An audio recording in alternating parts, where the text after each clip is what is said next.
అందరికీ నమస్కారం అండి. బాచీరావు ఏఐ న్యూస్ ఛానల్కి వెల్కమ్ అండి. ఈరోజు వార్తలు చదువుతున్నది బాచీరావు.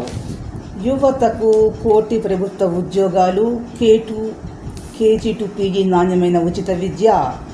రాష్ట్రంలో 7 అంతర్జాతీయ విమానాశ్రయాల నిర్మాణము.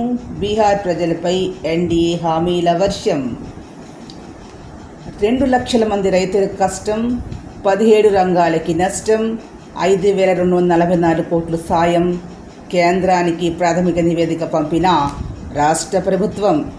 13 జిల్లాల్లో ఆర్జీఎస్ కేంద్రాలు. ఏపీలో 5గురికి కేంద్రీయ దక్షత అవార్డులు. కాకినాడలో విద్యుత్ నౌకల తయారీ. కేంద్రంతో శాన్ మారిటైమ్ షిప్పింగ్ సంస్థ MOU. పార్లమెంట్లో విశాఖ యువతి ప్రసంగం. తూర్పు నావికాదళ చీఫ్గా వైస్ అడ్మిరల్ సంజయ్ భల్లా.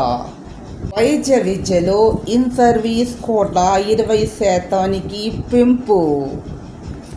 భిక్షాటన నిషేధ చట్టంలోని లెప్పర్ లునాటిక్ పదాల్లో మార్పు. భిక్షాటన నిషేధ చట్టంలో ప్రభుత్వం కీలక మార్పులు చేసింది.